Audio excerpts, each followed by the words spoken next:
Hi, Angela. Standard that you're muted. There we go. I've unmuted you. There.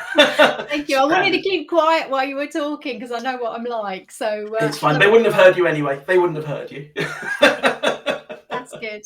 This is a new platform. I've not used this one before, actually. So I love learning new things. That was one of our key things today. It's all about growth. So yeah, perfect. I'm going to look at this one as well. Yeah, I love this one. It's so easy to use, which is good for me because while you're kind of hosting and talking and nattering, you don't want to worry too much about technology. And it used to be so difficult to kind of stream live with studios all over the place and things plugging into things. So this is just really, really, really useful. Absolutely. So Angela, I know you've got something to show us, a slideshow to show us. So why don't I hand over to you, and then you can introduce yourself to the people that are watching this wherever they are in the world, and take us through what you've got to say, and hopefully we'll have a good chinwag about it. Fantastic. I've just clicked my share. I think we've got me there. Lovely. There you are. Okay. So the premise for this was, okay, Angela, you've got 10 minutes. We want to give some sort of golden nuggets, golden Easter eggs, golden eggs, whatever you want to call it, but that little bit that can make a huge difference. So I thought, what in my 32 years in the recruitment industry and 25 of those training, what could I share that had the biggest impact for me? So there were two things that made a big difference. And I thought, right, let's actually focus on those and see if we can actually share some information that people can take away and go, wow. Now, this is a new format and I can't find the element that says go forwards. So apologies. I can see the presentation, but I can't actually get to anything that moves it should be on your standard screen. You should be able to kind of move the presentation forward like you would normally. I haven't got a standard screen that's showing. I've only got this screen that's showing. So apologies for that. That's always the way with new technology. I'm clicking everywhere. I'm hoping that I can move to something, but it's not letting me doing it at the moment. I'm just going to go to my presentation. See if it looks like you're hovering over it. There's something that's yeah. It's moved now. You're right. Okay, so we worked it out. Do have to move off of your screen onto the presentation. That's fine. Got a lot of technology. Thanks. These things happen. Absolutely. So two things then that had the biggest impact on me and my team. So I'm going to start with the thing that had the biggest impact on me initially. So we're now going back 29 years. Oh my goodness. I was a manager of a team at 23, and I always was asking questions all the time, checking everything, dotting the I's, crossing the T's, and probably driving my regional director nuts. So she sat me down and she went through what I'm going to go through now, which is called the empowerment framework. We love a simple 4-box framework in recruitment, in training, in anything that you can just simplify it down to 4 boxes. Brilliant, easy to understand. So the empowerment framework is all about understanding your job role, understanding where you are now, and pushing forwards. So back to that growth mindset again. Where are you going? What do you want to do? What do you need to get involved in? So I have got a 2-page document, and one of them's just got 4 boxes on it. So really it's a 1-page document that explains how to do this. So I will share that in the chat for everyone to grab as well. So what we're looking to do is to, first of all, get the job description and write out all of the activities that your person is doing, whether they're a recruiter, a manager, whatever it is their job role is.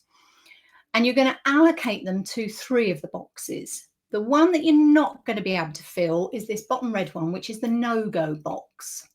So this is used during their appraisals, during their reviews, to actually think about where are you going? Where's your next step? How can we help you? What do we need to work on? So for me, I wanted to always be a trainer. That was my first interview. And they said, well, you've got to be a manager before you can be a trainer. So I was like, right, I'll do that. And then I'll become a trainer. So I needed in this no-go box things that would get me into management. What could I be doing that I could be learning? That means I could get that management role. And as I say, at 23, I became a manager and I had a team of 11 that I grew. So it might be appraisals that go in there. It might be bids and tenders that you want to get involved with. It could be presentations at conferences. It could be like these big things in the future that are really going to move you on. So do discuss that What do they want in the next 6 to 12 months? What needs to go into that no-go box now, but we're going to work on it so that it can move across to the Ask Then Go box. I did say this was simple, didn't I? Ask Then Go is about, please check with me first before you do it. Which, if you've got new recruiters, they're going to have a lot in the Ask Then Go box. So the likelihood is they're going to be sort of filling out this box the most. So you would normally do this at their 6-month probationary appraisal, because otherwise everything's going to be in that first box. So once you've moved through a little bit, you can then start allocating to move them up the scale. So Ask Then Go could be, okay, you can negotiate, but if you're going to negotiate below 20% fee or margin, check with me first. I want to work through why you're doing it, what your premise is, why you think that's a good thing. So those would be the type of things in the Ask Then Go. Double check with me first. Then you've got the Go Then Let Know. So this is where you want your recruiter in your first year to be moving a lot of those activities. In other words, stop coming and asking me. You are quite competent, so therefore you can do this, but let me know afterwards. Let me know what happened. Give me an update. Now that could be in the performance review. It could be on a weekly one-to-one basis where you're having your coaching sessions. Could be straight afterwards. So maybe they do a client meeting. So you do your client meeting, you plan it, you organize it, you do your research. You're quite capable of that, but let me know what happened afterwards and let's share it with the team as well. So that's your Go Then Let Know box. The final box where you want them to get the majority of their activities to is the Go box. In other words, this is your job. You're quite capable. I trust you. Let's get as many things in this box as possible over time. Now, because you're always adding into that no-go box, there's always new things to bring in that they can then move up. So it's a really easy representation. When you've got all the activities in these boxes, you can see the growth. You can see that first one in their probation, that pretty much everything's at the bottom. And then as time goes on, it moves up, you bring new things in, you add more in. And there'll be times when you'll just say in the Go box, okay, recruiting and everything that goes with recruiting. You've been doing it 3 years, 4 years for our company. We don't have to break all those activities down.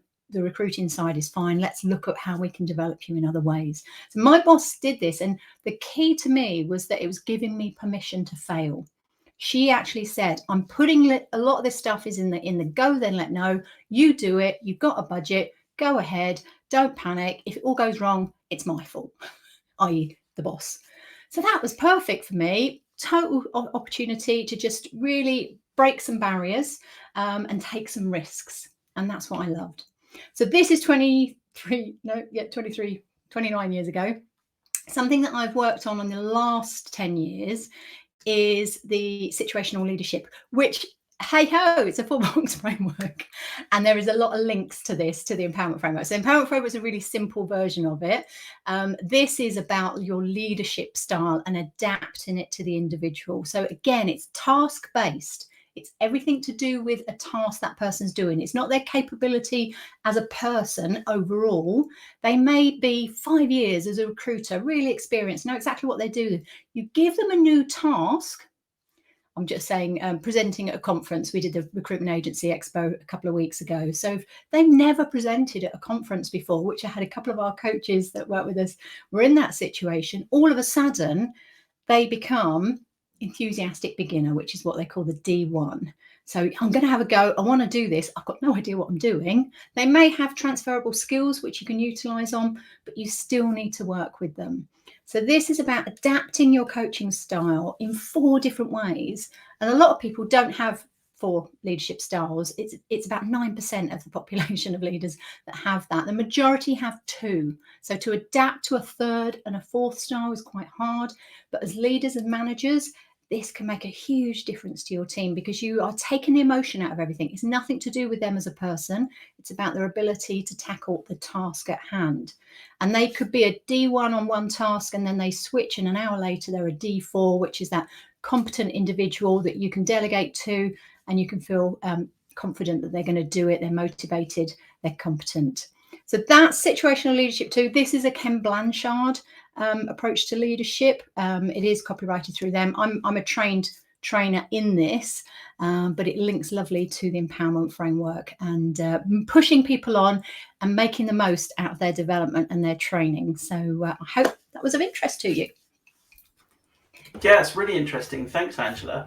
Let me just bring you back on so that we can see both of us properly. Mostly you, because I'm just here to natter. You're the star of this part of the show. So really, really interesting, really simple. I love simple. By the way, 4 boxes just makes me always happy when I see any kind of framework that only has 4 boxes. It means I only have to kind of remember 4 things, and hopefully where they will go correctly. So in terms of the empowerment framework that you just showed us, does it only is it only relevant for new starters, people who are new to the world of recruitment? No, I mean, as I say, I'd been in recruitment 3 years when I first came across it, and I was a new manager, 6 to 9 months in, sort of 23 years old, and needed that permission, needed that opportunity for my boss to say, look, I trust you, go for it. So it works brilliantly with experienced consultants. If you've got people that have been doing it years, we get it all the time when we're working with directors. It's like, what have you got for our experienced people? Because getting them to do some training and development, or saying I'm putting you on a course, doesn't cut it. So this is about them actually coming to you and saying, this is where I want to develop, this is what I need to do next. And therefore, at that point, you can then say, well, let's research and find what's available to you. So we have quite a lot of high level courses and ones for sort of CPD for those experienced consultants. Otherwise, they're never going to develop. But once they do and they get the bug for it, they then realize, oh my God, there's so much more to learn. As I say, I'm constantly learning. Hey, today was a new one. How to share and how to get back to my PowerPoint. But certainly in recruitment, things move so quickly. And we've seen this over the last 2 years. People that are new to the industry, it's like, okay, this is going to change again. It will change again. And pretty much quarter on quarter, there's a different marketplace to work with. So you've got to keep up. No, absolutely. Well, Angela, we've run out of time for your part of the show. I might bring you on later if you want to kind of hold on in the green room, depending on how much we get through for the rest of the show. First of all, Can I just say thank you so much for your time. And for anybody that's watching, you just got a short, sharp, fantastic piece of training in how to empower and how to grow as a leader as well. So don't dismiss it. It's fantastic. And I've got your website below us as well. So if anybody wants to get in touch with you, obviously via LinkedIn or through your website. But for now, Angela, thank you so much for your time. My pleasure. I'm looking forward to the other 2.